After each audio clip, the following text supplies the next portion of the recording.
Hello, everyone. My name is John Sierra, and I am a Tolkien scholar, which means that I have dedicated a large portion of my life to studying the works of J.R.R. Tolkien, and I'm generally speaking the guy that you can come to with any sort of question about J.R.R. Tolkien or his works, including The Hobbit, The Lord of the Rings, The Silmarillion, Unfinished Tales, and, of course, many others, or just questions about Tolkien.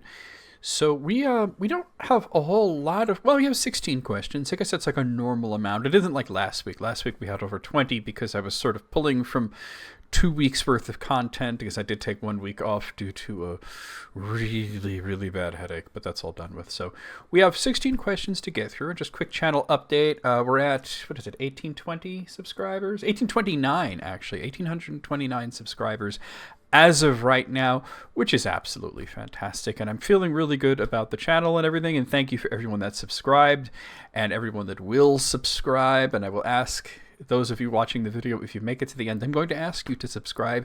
And I think you'll see the logic in that. You'll say, well, I just watched a whole, 50-minute or so video of him talking about Tolkien. I guess, if you're willing to sit through a video that long, you probably should subscribe. So anyway, we're going to get to your questions, but first I just wanted to do the reading. And I just purchased this on Amazon. I had this digitally, but I like to have physical books. Digital books are fantastic for being able to search easily through them and to find things very quickly and to get screenshots to show people on Quora and whatnot. But I also like being able to hold something in my hands. And I finally took the plunge and got myself a copy of Sir Gawain and the Green Knight, which, by the way, they made this into a movie not so very long ago.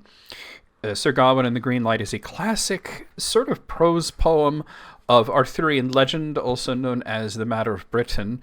And of course, like most Arthurian legend, was originally written in languages like Anglo-Saxon, Old English, and translated by various people. J.R.R. Tolkien did translate Sir Gawain and the Green Knight. And it's not a long tale because there's actually 2 other tales in here. You get Sir Gawain and the Green Knight, and you also get a lecture on Sir Gawain, but you also get a story called Pearl, which is an original story that Tolkien told about a man in a graveyard mourning his lost daughter.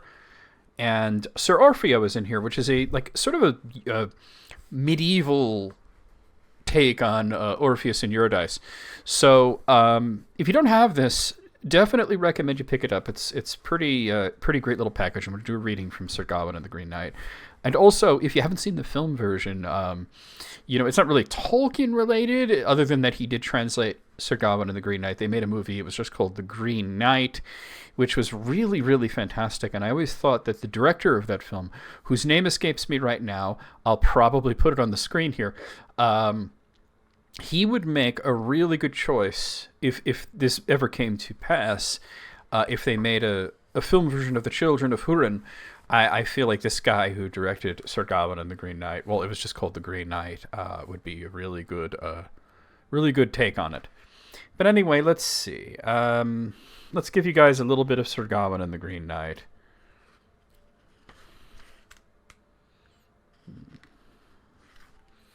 Where are we going to start? I don't know that we'll want to start at the beginning or, maybe near the beginning. You know what? I'm going to go ahead and just start with the beginning of Sir Gawain and the Green Knight. Here we go. When the siege and assault had ceased at Troy, and the fortress fell in flame to firebrands and ashes, the traitor who the contrivance of treason there fashioned was tried for his treachery, the most true upon earth. It is Ainus the noble, and his renowned kindred, who then laid them under their lands, and lords became of well nigh all the wealth of the Western Isles. When royal Romulus to Rome his road had taken, in great pomp and pride, he peopled it first, and named it with his own name. And yet now it bears Tyrius went to Tuscany, and towns founded, Lagobardie and Lombardy uplifted halls, and far over the French flood Felix Brutus on many a broad bank, and Bray Breton established full fair, where strange things, strife and sadness, at whiles the land did fare, and each other grief and gladness oft fast have followed there. And when fair Britain was founded by this famous lord, both men were bred there who in battle rejoiced, and many a time that betid their troubles aroused. In this domain more marvels have by men been seen than in any other that I know of since that olden time. But of all that here abode in Britain, as kings, ever was Arthur most honoured, as I have heard men tell. Wherefore a marvel among men I meant to recall. A sight strange to see some men have held it. One of the wildest adventures of the wonders of Arthur.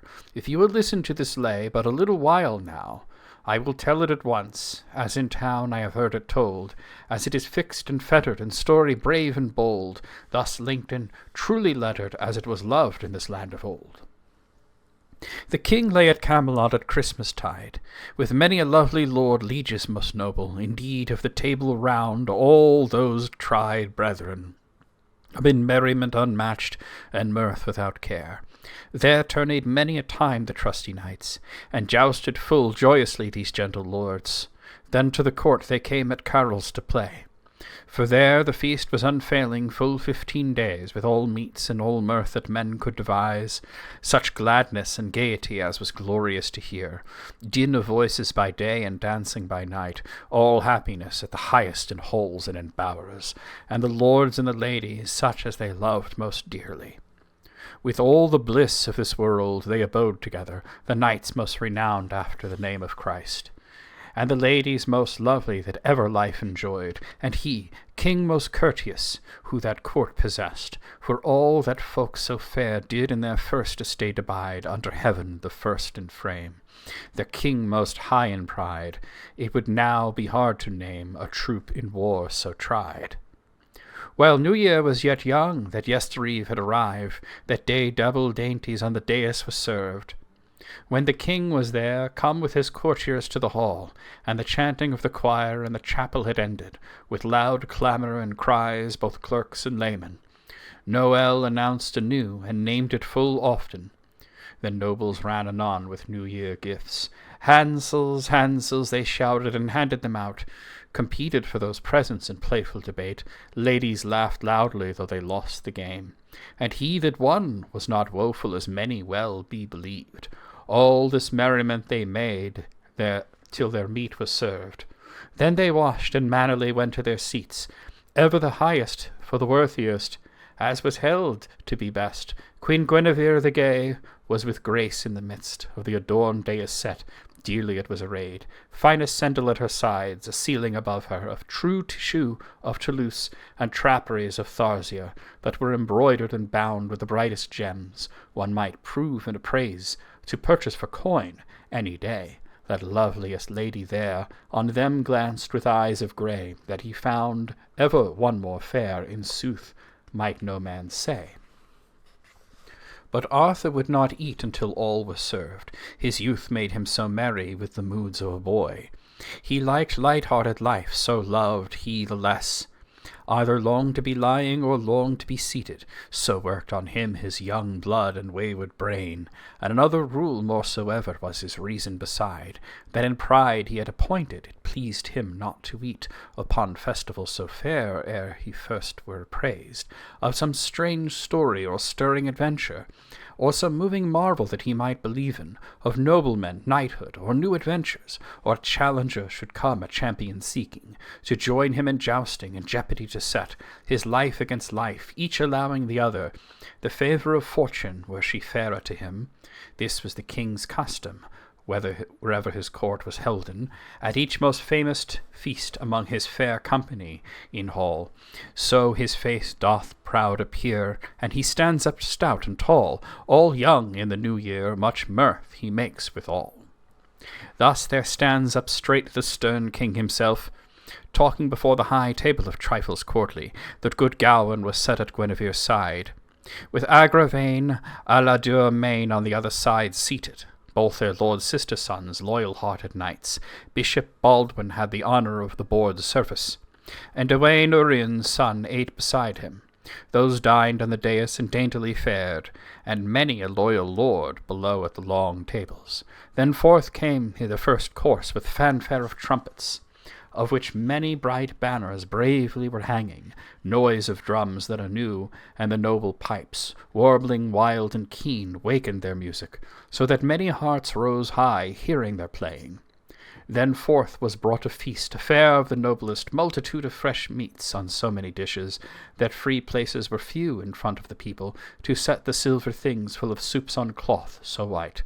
Each lord of his liking there, without lack, took with delight 12 plates to every pair, good beer and wine all night. Now of their service I will say nothing more, for you are all well aware that no want could be there.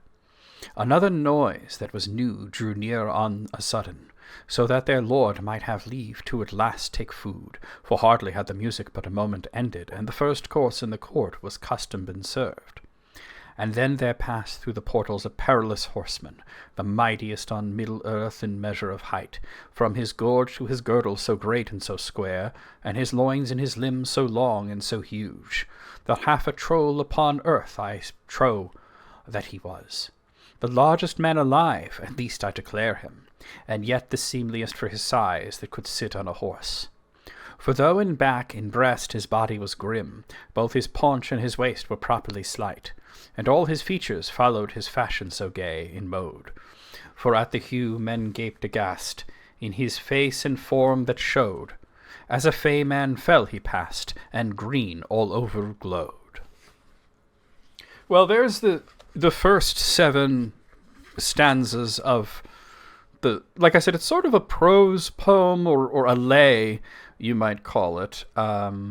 Really do recommend the film, and if you haven't read the poem, I think that Tolkien's translation is among some of the very best. It's a very, very long poem that tells a rather grand story. I gave you 7 stanzas, and there are, in fact, 101 stanzas in it. So that's just a little bit of Arthur and his feast, and a description of such and how wonderful it was. And Arthur is quite young in this, because, he is the boy king, and he is sort of young at heart. The film depicted him as older, because they were trying to show that he was wanting Gawain to follow as the next king, and he was worried about that. But, there are a lot of different variations of the Green Knight. And what's interesting is that growing up, I always thought it was pronounced Sir Gawain. As I'm very interested in Tolkien, I'm also very interested in the matter of Britain. And I read quite a bit of Arthurian legend as a boy, perhaps even before The Hobbit. I'm not sure about that, but around the same time I was reading a lot of this stuff.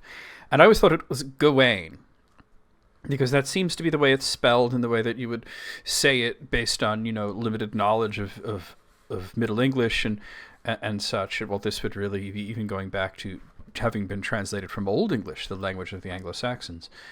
But everybody that I've ever known has said Gawain, and then the film came out and it was Gawain, and I looked into it and I found that that's actually accurate. It's Gawain, it's not Gawain.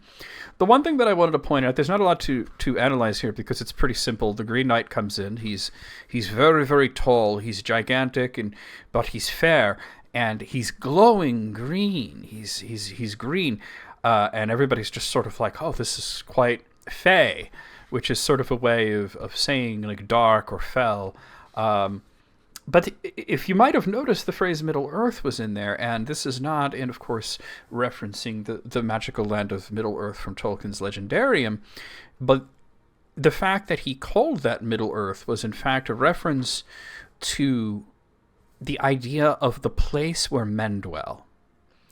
And it's derived from an Old English form called Middle-yard,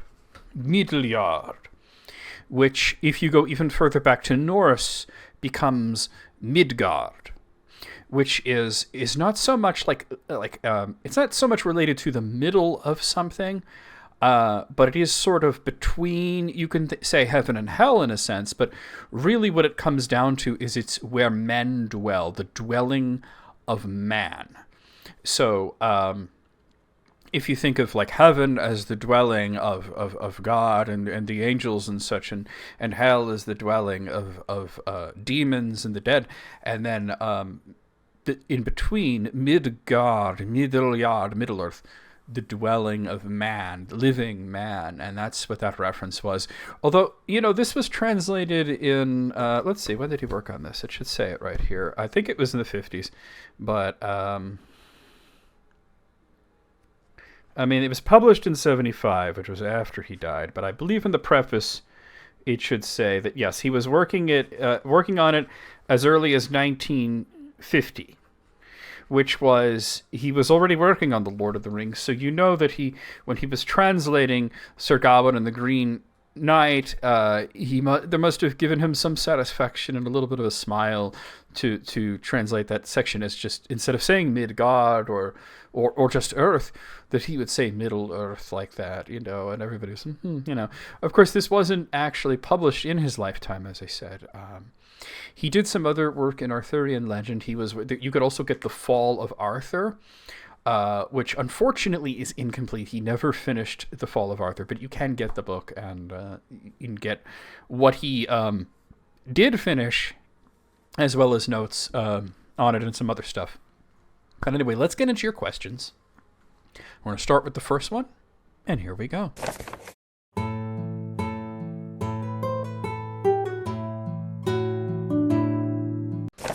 And our first question comes in by the request of Gibran Lewis, I hope I'm saying that correctly, who asks, why do people argue about whether Balrogs have wings, but seemingly have no objection to Balrogs being depicted with tails, which Tolkien never suggested them having?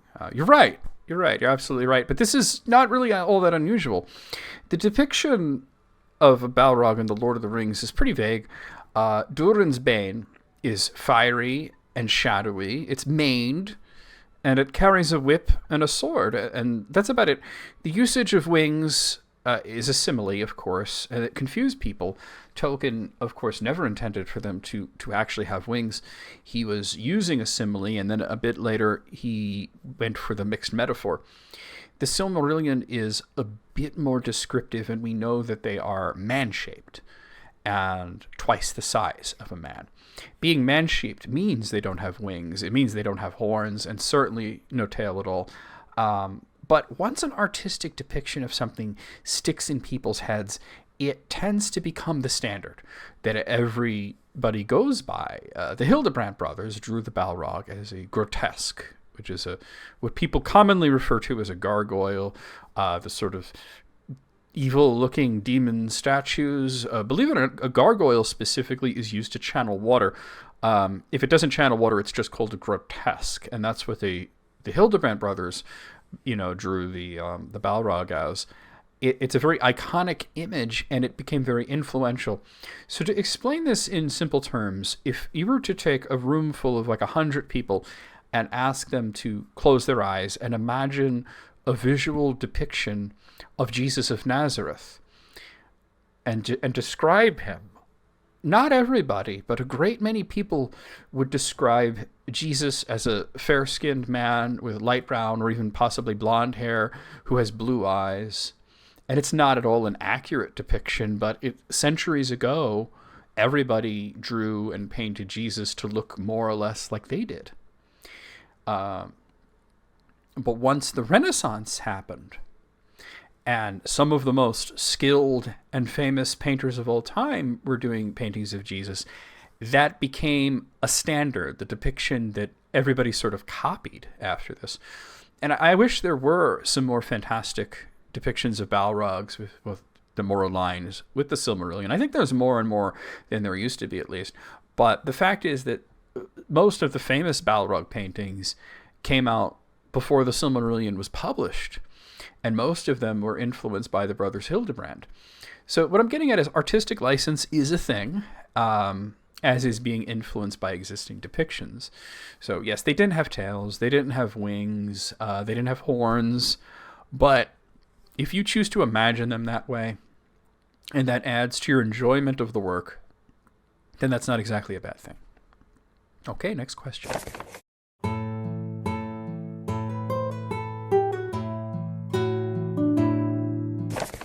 Our next question comes in by the request of Armin Nazgûl, who, once again, I very much hope I'm saying it right. If I'm not saying your name correctly, if you ever hear me mispronounce your name, please let me know how it's properly pronounced, and I'll try my best to correct that. So this person asks, if a powerful being other than Sauron were to possess the One Ring, would it ultimately be dead? No, the One Ring doesn't kill people who bears it. Quite the opposite, in fact. Bilbo, for example, was 131 years of age when he passed to the west. And it's not like he died. He was probably living a little bit longer before he passed from the world. Hobbits don't usually live that long. They don't make it to 130 usually. They usually live about 100 years. But the only other hobbits who lived that long was Gerontius Took, the old Took, who lived to be 130. Bilbo proclaims that he is the longest living hobbit. That's not exactly true, though. Smeagol was about 589 years old when he died, and he was a hobbit. While Gandalf did inform Frodo that Gollum was a hobbit, and Sam became aware of this as well as he was out there dropping the eaves. Bilbo didn't know this. Smeagol no longer resembled a hobbit, and the ring didn't want to be with him, but it didn't kill him. It doesn't kill the host. The most hostile thing that the ring ever did towards a host was with Isildur. The ring really did not want Isildur to carry it around, so it made itself painful to touch. The only example of the ring, the closest to the ring actually killing anybody, well, I mean, it got Deagol murdered, and since it abandoned Isildur, and he thought he was invisible, but he wasn't, he did get killed, although he realized that the ring wasn't with him before he died. When you get into very powerful beings, though not men or hobbits, we're dealing with the likes of the great elf lords and the Mire spirits, and they really can't die. Of course, elves can be slain, bodily slain, but they can't pass from the world. The same can be said for the incarnate Mire. Though Gandalf did pass from the world, he returned, and this was a very unique exception. The same thing, for example, did not happen to Saruman when he was slain. His spirit had to linger. So, in speaking of characters that would be able to actually use the One Ring, not just wear it to become invisible, but actually use it, they're already undying. The One Ring can make itself more attractive, or it could try to distance itself from a person, but it won't kill the person who holds it. It's actually going to extend their lives. Because Bilbo, when we start The Lord of the Rings, he's 111 years old at the start. He still looks 50. He hasn't aged a day. So kind of the opposite of what you're asking. Okay, next question.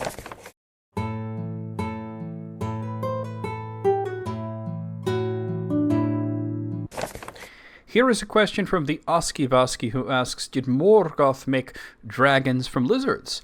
So the short answer here is we don't know what Morgoth made dragons from, but that makes the most sense. So what the picture you're seeing here is Glaurung, the very first dragon. Now you'll notice in this particular depiction, he doesn't look that far off from a Komodo dragon, which is a real type of lizard. When noting that the Nazgûl birds, the fell beasts from the Lord of the Rings, the ones that the ring wraiths rode on, resembled pterodons, Tolkien stated that they were a vestige of the ancient world. Today we are meant to understand that many birds descended from dinosaurs. Tolkien didn't know about this.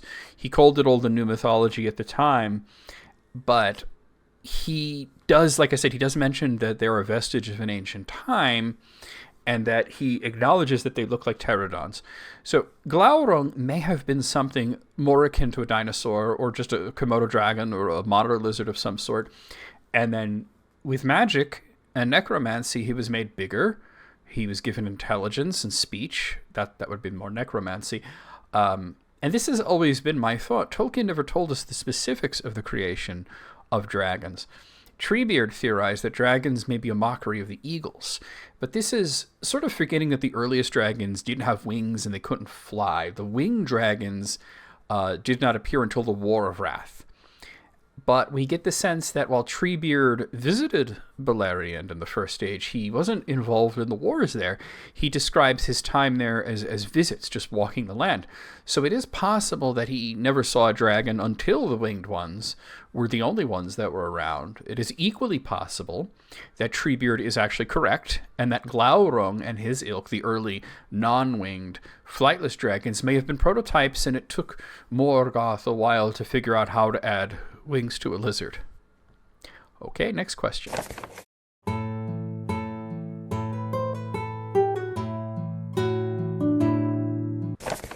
Here is one that comes in from Zorua Galaxy, who asks, could any of the Valar go to Middle-earth whenever they wanted, or were they only allowed to dwell in Aman? They could visit if they wanted to. Ulmo certainly did. The Valar not being in Middle-earth is a choice that they made. It's not a mandate. It was even seen by some as a mistake that they withdrew from Middle-earth, especially that they took a lot of the elves with them.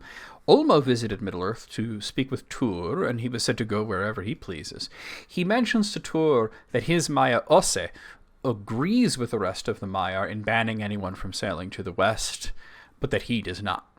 Ulmo never had great control over Osse. That guy did as he pleased, which made him a lot like Ulmo, come to think of it. Anyway, the Valar made the choice to stay out of Middle-earth, but they could come and go as they pleased. The final battle that was once proposed by Tolkien, he never gave an exact location, but Middle-earth seems very likely, and Tolkien was going to participate. So there you have it. Okay, next question.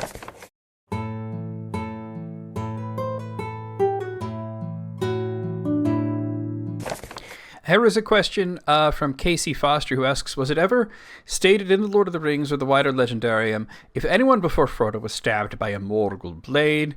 If so, did it cause that person to slip into the unseen world, and would they become a wraith before they succumbed? So, there is a part in the appendix where in the history of Gondor where it's mentioned that one of the stewards did receive the Morgul wound in war, but it's not really elaborated upon what happened to him. The Morgul blades were mostly used during the Arnor and Angmar war. After Frodo is stabbed, they continue on as if he's fine for a while. The wound itself closes rather quickly, but he's showing symptoms of sickness. Eventually, Aragorn and the hobbits come across Glorfindel, who recognizes both the blade and the wound. So Glorfindel was there for these wars. He saw the fall of Angmar. He was the one who prophesied the death of the Witch King, that it was far off and not by the hand of man. Glorfindel was able to ease Frodo's pain for a bit, but he declared he needed Elrond's skill. He also explained how it works. A shard of the blade breaks off in the wound and eventually turns the victim into a lesser wraith. And this lesser wraith would be like the Nazgûl, but not as powerful as them, and would be subservient to the Witch King, who, of course, in turn was subservient to Sauron. We don't get specific instances of this happen. Like I said, it was said that one of the stewards had a Morgul wound. We don't really know what came of him. It's just sort of mentioned offhand. But the fact that Glorfindel's knowledge is firsthand, he probably saw this happen. He knows how it works. He knows what's going to happen. He knows how to prevent it from happening. So we can say that definitely it's happened before. Okay, next question.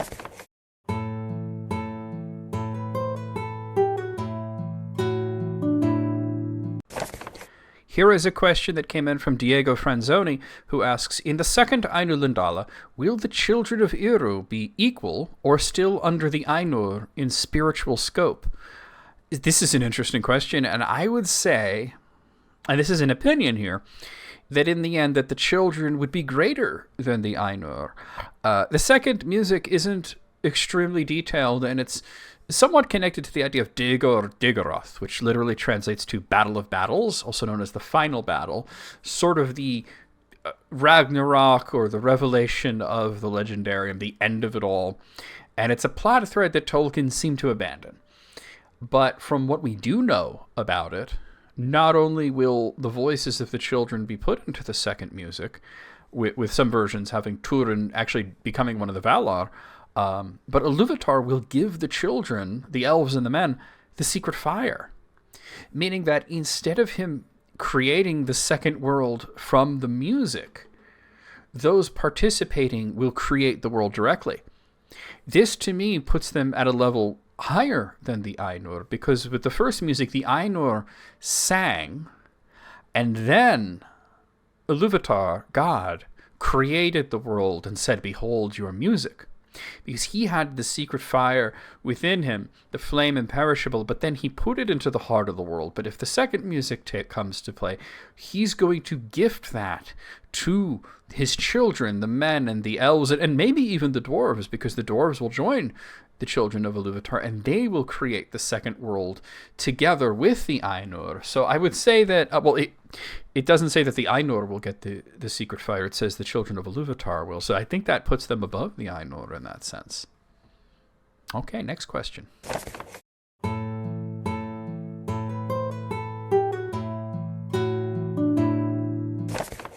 Our next question comes in from Alexander, who asks, in The Lord of the Rings, were the ring wraiths capable of thinking? Could they have a conversation, be talked to, reasoned with arguments?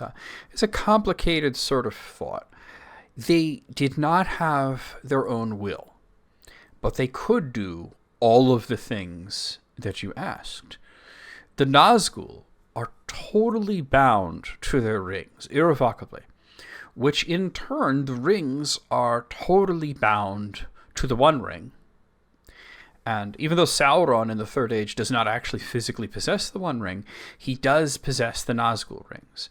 And it seems that once they are bound to him, that cannot be changed, unless someone who isn't Sauron manages to not only obtain the One Ring, but to master it and become the new Lord of the Rings, in which case they will be subservient to that person. Regardless of this, though they have no will of their own, this doesn't mean that they can't operate on their own. Sauron was in hiding for a lot of the Third Age, and the Witch King operated on his own. He was still doing Sauron's will. He was still doing things that he knew that Sauron would want him to do, but he was taking initiative, we'll say. He didn't have direct instruction. So after this venture failed, he returned to Mordor, and he awaited the return of his master. They can think, they can speak, they can even engage in conversation. We see this in The Lord of the Rings. They speak with Hamfast Gamgee. Frodo overhears that. We hear about it from Farmer Maggot, who had a brief conversation with the Nazgûl, and Frodo has a back and forth with them. We also learn in Unfinished Tales that they can be tricked, as Saruman lied to them and they fell for it. Saruman's trickery did not work on Sauron, so it shows that they are not as perceptive as he is. They're more fallible. They can be tricked. They can be argued with. I don't think they're going to suffer much argument anyway. They're going to get violent pretty quickly, I would say, but they can. All those things that you said, the answer is yes, yes, yes, yes. But they still don't have their own will, if you could understand that. Okay, next question.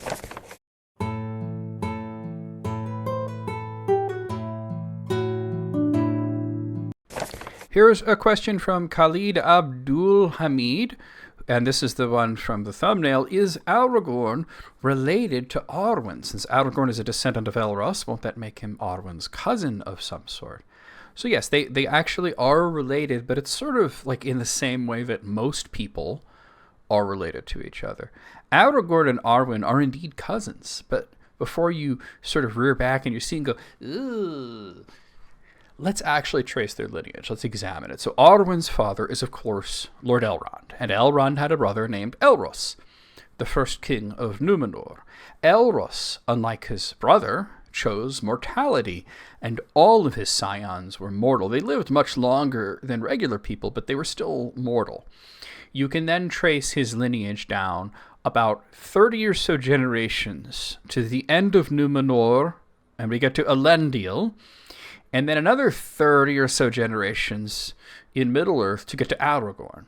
So this would mean that Arwen and Aragorn are first cousins removed about 60 times removed.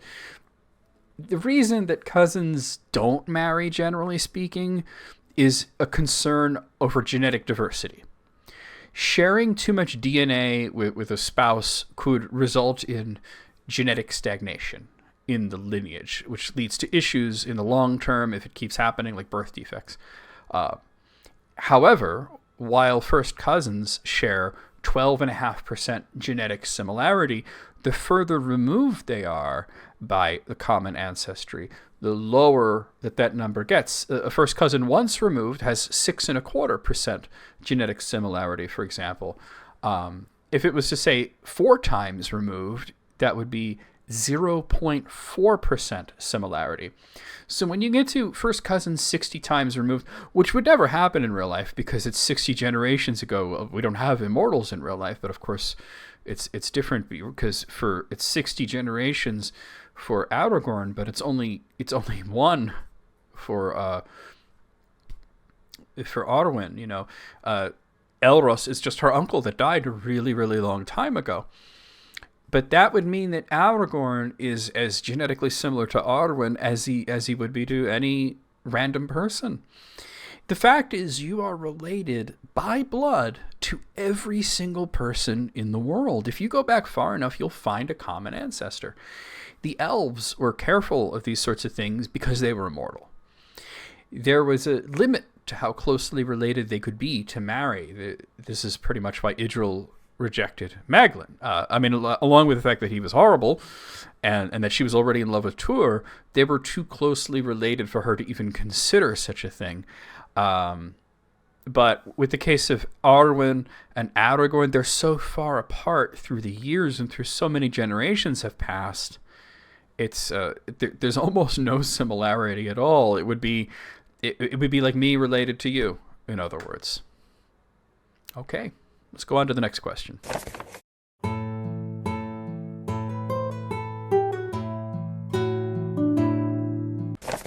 Here's a question that comes in from Michael Okiki, who asks, what do you think made J.R.R. Tolkien such a wonderful storyteller?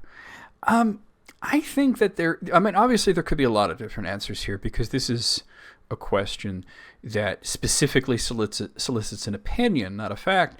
And anyone who knows me well might assume that I would speak about how Tolkien starts with linguistics and then works backwards from there. But I'm going to take a different angle here. Now, what I appreciate about Tolkien's storytelling right now is absolutely the linguistics. As a great deal of his work in the Legendarium started off with the creation of a fictional culture and history to justify the existence of fictional languages such as Quenya. I would be lying, though, if I tried to say that this is what attracted me to his stories when I was 7 or 8 years old when I first read The Hobbit. I didn't know linguistics from Linguini at the time. So to add to this, Tolkien's life's work, the Silmarillion, is not a story in the traditional sense.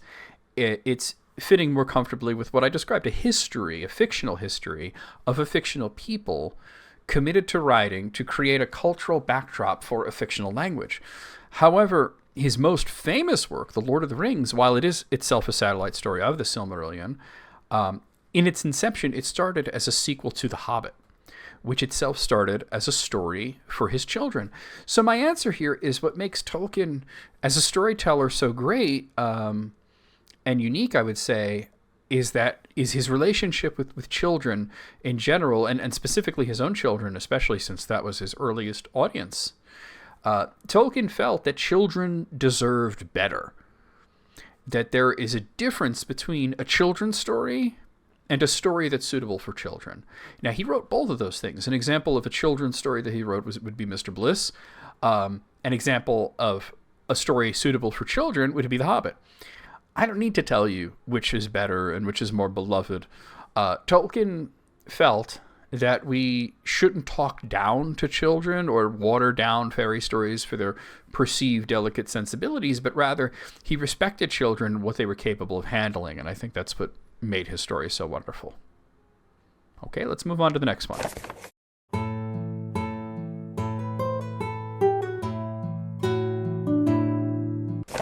Here's a question that comes in from Martin Bauer, who asks, had he been present, could Gandalf have convinced Frodo to drop the ring into the cracks of Mount Doom the same way that he convinces Bilbo to drop the ring? Probably not, no. The ring was too great at this point. No one could have resisted it. Gandalf described that at one point in the story, the quest for Erebor, which takes place during the Return of the King but is in Unfinished Tales, he described that convincing Bilbo to give up the ring was the hardest thing he ever did. And this was, like I said, this was in the Quest for Erebor. It takes place during the Return of the King, after the One Ring's destroyed. So Gandalf telling Frodo, Merry, Pippin, Sam, and Gimli that convincing Bilbo to give up the ring was the hardest thing he ever did includes such things as fighting a Balrog and dying. So if convincing Bilbo to give up the ring in the relative safety of Bag End, very far from Mordor, and the seat of the ring's power, was such a task that Gandalf would say it was the most difficult task he ever faced, then I would say that convincing Frodo to not only give it up, but to actually destroy it at the very seat of the ring's power, when Frodo was at the end of his physical, mental, and spiritual stamina, would be impossible. Gollum had to be there. It's the only way. And that's why Gandalf said that Gollum has a part to play. He doesn't know whether it's for good or for ill, but he knows Gollum has a part to play. And of course, Gandalf was right. Gandalf's pretty much always right. There's almost no instances of him being wrong. And when he's wrong, it sort of turns out okay anyway. Okay, let's move on to the next question.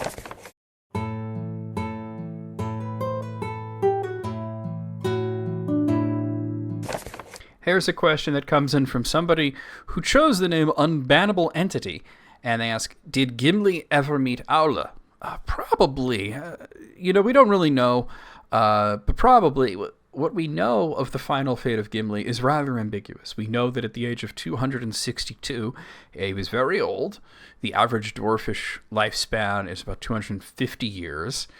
He, at this point, professed a desire to see Galadriel one last time before he died, and she was already in the west. So it was said that Legolas constructed a boat in Ithilien, and along with Gimli, sailed south down the Anduin to the sea, and the exact phrasing was, "so over the sea." This exact wording suggests that they did indeed make it to the Undying Lands, making Gimli the only dwarf to ever reach these lands by any method other than just, dying, because dwarves believe that upon death they wait in Mandos for the end of the world. This is in contrast to Sam, who is only said to set out seeking the havens, meaning that he left the Shire to go to Mithlond in Lindon and hopefully get passage to the west, which he was entitled to, but it did not state whether he made it. So this means that Gimli almost certainly arrived in the Undying Lands, and it stands to reason that before he died he would have met Galadriel, and I'm rather certain that Aulë would have wanted to meet him, so I think he probably did meet Aulë. We don't know for sure, but I would say, 99% yes on that. Okay, next question.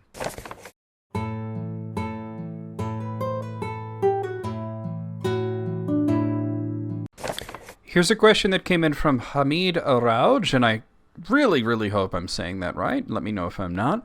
And he asks, how powerful was Ar-Pharazôn? Was he the strongest human to ever live? So Pharazôn's power was that he was the king of a mighty nation, not that he was personally powerful. I'm not saying that he wasn't, though. Pharazôn was not really the rightful ruler of Numenor. But he was still twice over descended from Elros, through the line of kings and through the lords of Adunia, who were both descended from Elros, meaning that he was of the same stock as Elendil. So he was probably very tall and very strong. His power, though, was largely political. He seized the throne by forcing his cousin Taramiriel to marry him. Speaking about cousins marrying again, there is no doubt that Pharazôn was likely mighty in battle, but he was not the strongest man to ever live.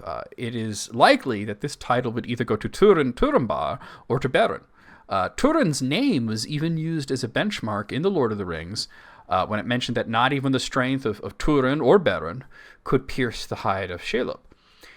But I would state that Turin would be theoretically stronger in this sense than Beren was, because at one point Tolkien entertained the thought of the Dagor-Dagorath, the battle of battles, the final battle, the apocalypse, and Turin, reborn, would be the one to finally slay Melkor, Morgoth. So the prophecy changed over time, and it was eventually omitted from Tolkien's work, although there are still some orphan references to the final battle sort of scattered throughout the Silmarillion. But there was another prophecy as well of the wise woman Andrath, who said that Turin would slay the dragon on Calagon, which is incorrect. It didn't happen that way. Eärendil slew the dragon, but the thought was that Turin would return to life and slay some great evil, so I would say that he was probably mightier than Beren, and probably the mightiest man that ever lived. Okay, next question.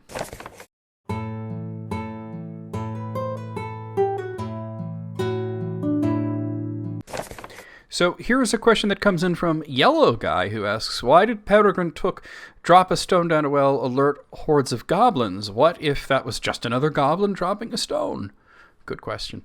And there's a pretty simple answer. Pippin didn't alert the goblins at all. That's not exactly how it happened. Though the mission of the Fellowship was initially one of great stealth, this was not the case once they entered Moria. Early on, they struck straight south out of Imladris, crossing wild country with no settlements and no roads, as to not alert the forces of either Sauron or Saruman. They did not go by expected routes, but once they were stymied by the Redhorn Pass at Carothras, they kind of only had two options: walk south around the Misty Mountains through the Gap of Rohan, or cut through Moria. The third option of doubling back to the north was rejected because that was just so unsafe, and neither of the options going forward was really considered good. There were Crabine and wargs that were lurking everywhere, so Moria started to look attractive because it was underground. It was away from prying eyes. Once they were inside Moria, they weren't stealthy, they weren't quiet. Pippin did toss a rock into a hole in the ground that was likely the remains of a well, and it made a noise. And Gimli noted the sound of hammer strikes in the distance that may have been some form of communication. But at this point, they were still in the western section of Moria. They were not goblins near them. The fact is, you're right. Dropping a stone in a well made a noise that could possibly have been heard by somebody, but there's no reason that the goblins would jump to the conclusion that they were intruders. It could have been, as you said, just a goblin dropping a stone, or it could have just been the crumbling infrastructure. Moria was in ruins. It could have been falling apart, and it had been falling apart for quite some time. What alerted the goblins was likely the fact that a glowing Maya wizard was leading 8 loud people closer and closer to their territory. And at one point, Gimli decided to stop and sing a song, and Tolkien made sure to describe the way the sound of Gimli's voice echoed throughout the caverns. So the reason that Gandalf was so aggravated at Pippin wasn't because the noise he made might alert the goblins, but because it broke his concentration. They were lost, and Gandalf was trying very hard to remember which way to go, and Gandalf can be very grumpy. So that's basically what it comes down to. Okay, next question.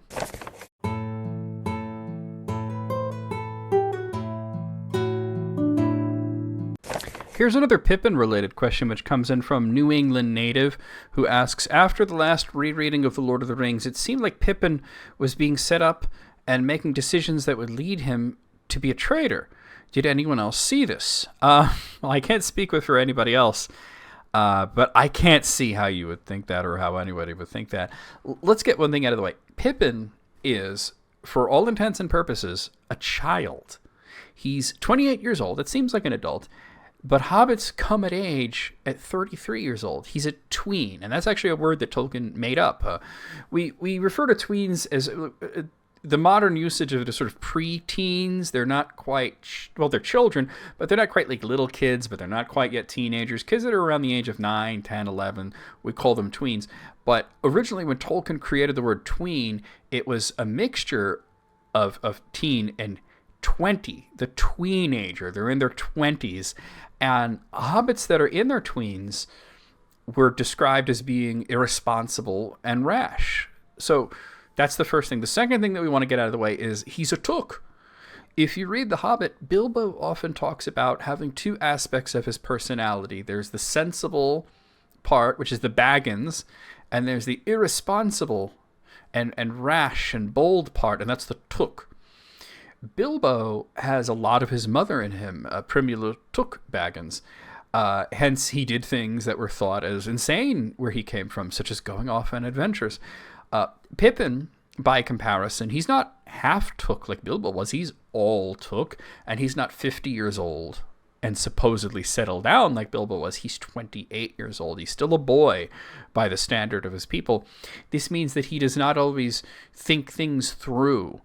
This doesn't make him a bad person. It doesn't mean that he's being set up to be a traitor in the narrative. It just means that he's not fully mature and he lacks wisdom. Okay, next question.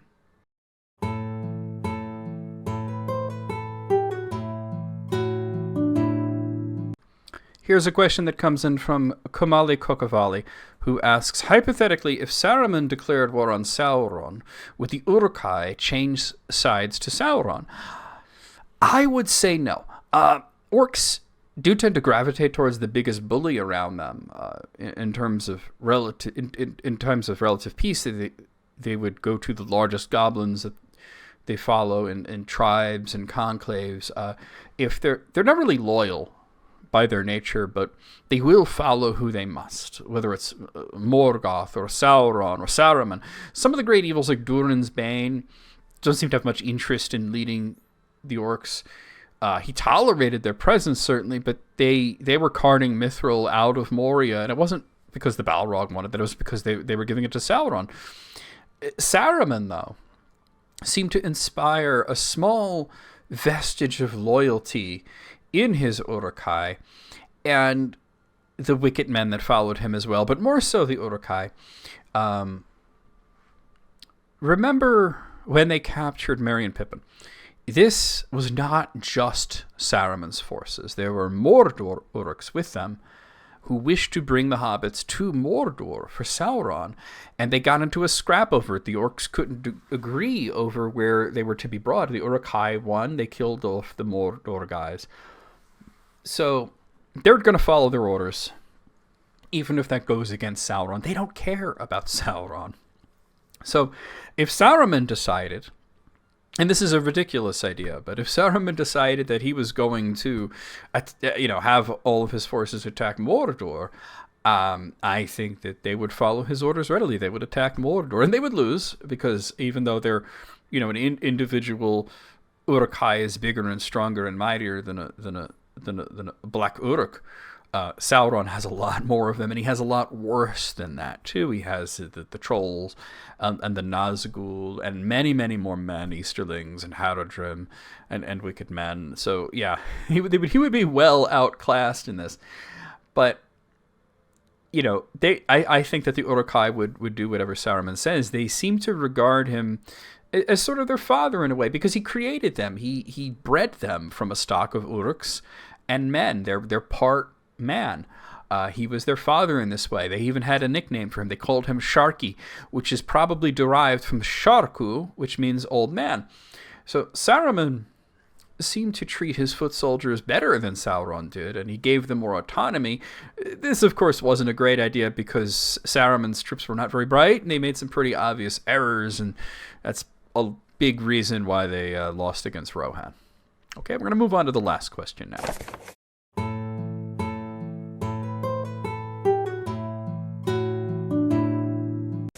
Okay, our last question comes in from Hal Santos, who asks, did the Valar keep tabs on the Istari work on Arda? If so, how? I think they did in a mostly indirect fashion.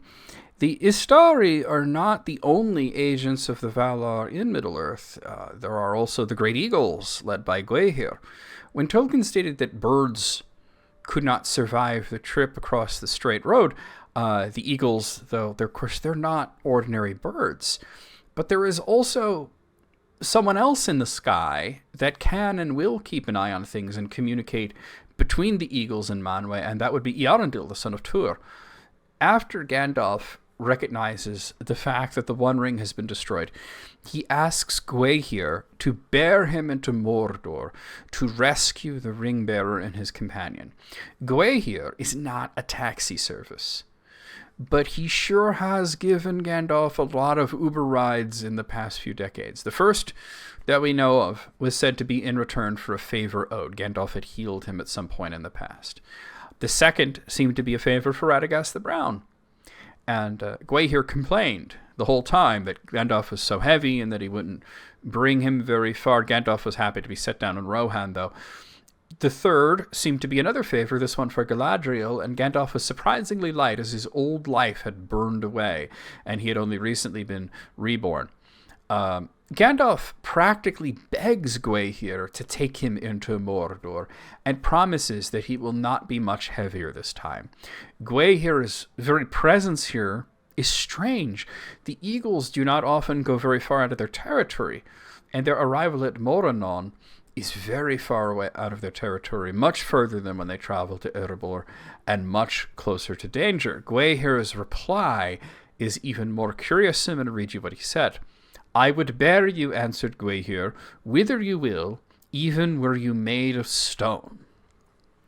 Telling Gandalf that he will bear him wherever he wishes to go, no matter how heavy he was, says one thing to me: the proud and noble Maya Gwaihir is putting himself at Gandalf the White's disposal. There is only one being that could compel the Lord of the Eagles. I say the Lord of the, and my brain autocorrects to rings. There is only one being that could compel the Lord of the Eagles to do such a thing, and that's Manwë. The events previous to this become very interesting when we apply similar scrutiny. I'm going to read you a few paragraphs back. "And as the captains gazed south to land of Mordor, it seemed to them that black against the pall of cloud there arose a huge shape of shadow, impenetrable, lightning-crowned, filling all the sky. Enormous it reared above the world, and stretched out toward them a vast, threatening hand, terrible but impotent. For even as it leaned over them, a great wind took it, and it was all blown away, and passed, and then a hush fell." The One Ring at this point has already been destroyed. Sauron's power was broken, but he still left his body, took up the form of a great storm cloud figure crowned with lightning, and lunged in the direction of Gandalf and Aragorn and Imrahil. But then he was taken by a wind and scattered. Sauron was too weak to do any damage, but the fact that it was specifically wind that blew him away is curious, and once again I would offer that this is the direct intervention of Manwë, the king of Arda, also called the Lord of the Breath of the World. Manwë is associated with the heavens, winds, birds. So wind scattering Sauron, and bird-shaped Maya bearing Gandalf into Mordor seems to be that Manwë was keeping an eye on things, whether directly from his perch at the top of Taniquetil, or from the near heaven, or from information relayed to him by the likes of Gwaihir or Eärendil. And as pointed out in the comments from somebody named Martin de Kroon, it was also a wind that blew away the spirit of Saruman after he was slain. His spirit rose from his body, and his body withered away very quickly. It turned into just dust and bones. And the figure of Saruman looked to the west and then was blown away by a cold wind. This was Manwë saying, "No, you are not allowed to come home. We've seen everything you've done. You cannot, you're banished," essentially. So once again, it's wind. It's Manwë directly. Yeah. So that's our last question for the day.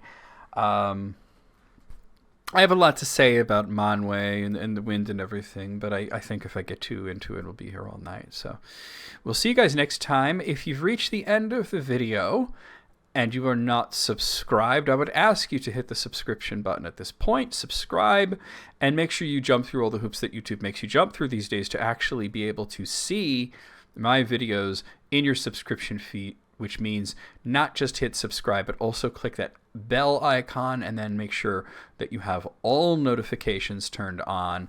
And if you're on your phone, make sure that YouTube can send your phone notifications, or if you're on your computer, you're pretty much set to go at that point. And if you want to support me further, consider membership. Membership is a little extra perk. It lets you see the videos early, at the very least 1 week early, sometimes more. And you get cool little emotes and such. And that is going to become more relevant because at some point in the near future, I am going to be doing my Tolkien streams, which would include the reading streams that I do on Twitch, as well as the Council of Tolkien streams that I do on Twitch. I'm going to be streaming them simultaneously to Twitch and to YouTube. I know I said I would wait till like 10,000 subscribers because I thought that's where we would be sort of in a financial position to be able to do that, because there is an extra cost involved in dual streaming. But I have found that due to how the channel is doing, we could do it sooner, which is absolutely wonderful. And it's all because of you guys, you guys that subscribe, you guys that let the ads play, you guys that have YouTube Premium, and you guys that have memberships as well. I wish that memberships would give you an ad-free experience, sort of like on Twitch, where you subscribe and you get an ad-free experience, but YouTube doesn't do that as of yet. So anyway, we'll see you guys next time.